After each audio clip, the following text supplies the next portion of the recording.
ദിവ്യയും ഞാനും ഒരുമിച്ച് അഭിനയിച്ചിട്ടുള്ള സിനിമകളിൽ എൻ്റെ സഹോദരിയായിട്ടും ഭാര്യയായിട്ടും ഇപ്പോൾ എൻ്റെ അമ്മയുടെ ചെറുപ്പകാലമായിട്ടും അങ്ങനെ വേണം പറയാനായിട്ട്, അങ്ങനെ അല്ല അമ്മയായിട്ടും എന്ന് പറയാൻ പറ്റില്ല.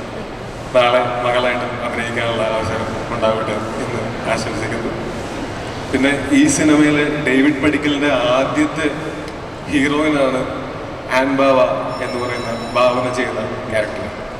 കോയിൻസിഡൻഷ്യലി ഈ സിനിമയുടെ ഷൂട്ട് തുടങ്ങുന്ന സമയത്താണ് ഞാൻ ഇവരോട് പറയുന്നത് എൻ്റെ ആദ്യത്തെ നായിക കൂതറ എന്ന് പറയുന്ന സിനിമയിലാണ് ആദ്യമായിട്ട് എനിക്കൊരു റൊമാൻറ്റിക് ട്രാക്കും ഒരു നായികയൊക്കെ കിട്ടുന്നത്, ചെറുതെങ്കിലും ഒരു ട്രാക്ക് കിട്ടുന്നത്.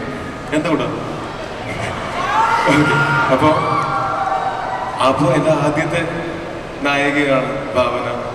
കുറേ വർഷങ്ങൾക്ക് ശേഷം ഒരുമിച്ച് സ്ക്രീനിൽ ഒരുമിച്ച് വരാൻ സാധിച്ചത് വലിയ സന്തോഷം.